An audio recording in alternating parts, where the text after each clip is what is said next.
St. Genevieve holds a rich history of development. But there's also a lot of current development going on too.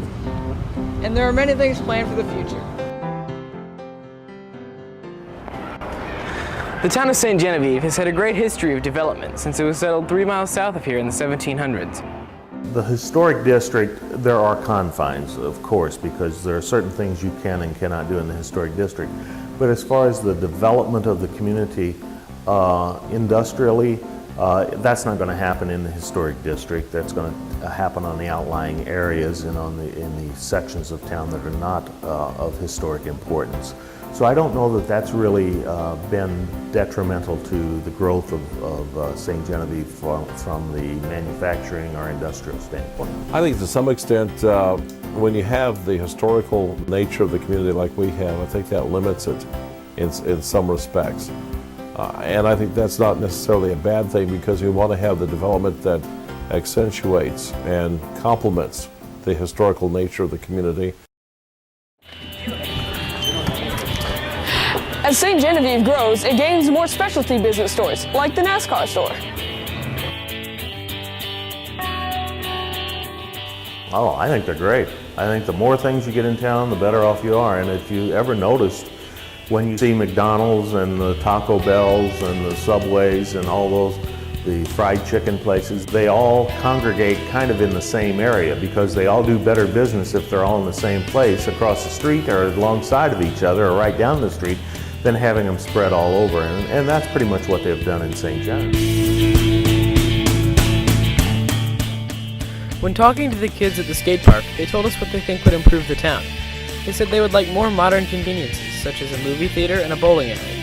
They also said they wish the town was a little bit bigger, but not as big as St. Louis. Mississippi Lime Company has been here for a very, very long time, but Chemical Lime Company has opened up, which is another very large manufacturer.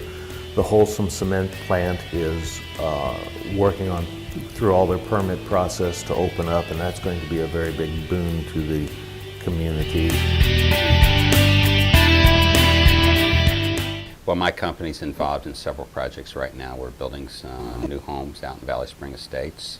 It's a development we started a number of years ago with Mr. Trotman, and we trying to build 2 or 3 homes out there this summer. We did that last year. Community center is another example of our forward-looking. It's been 5 years since we've had that out there, and I think it's really done a lot for the community, having a community center, giving folks a chance to go swimming year-round, something we couldn't do before. It makes it a more attractive community. Although the town has a rich history of development, there are many things planned for the future.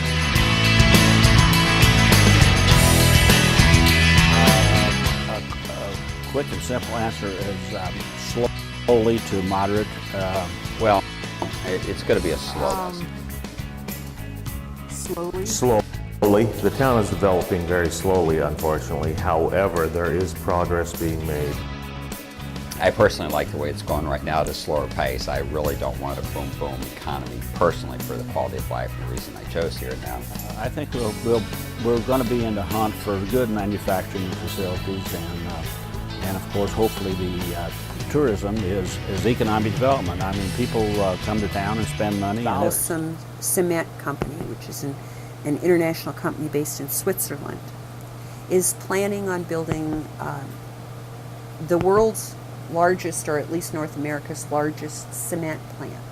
It's going to be a plant that will cost probably in excess of $600 million to construct. So we don't have a lot of development land around us. To the east is the Mississippi River. We have heavy industry to the north and to the west of us. So we have a very limited corridor. I think a lot of the actual residential growth would probably occur out in the county more as opposed to the city. The Wholesome project, again, is a big industrial thing. There are some other projects that I'm not allowed to speak about yet because they're negotiating on land with the city, but for that industrial park. So yeah, there are some things that are going on, thank goodness.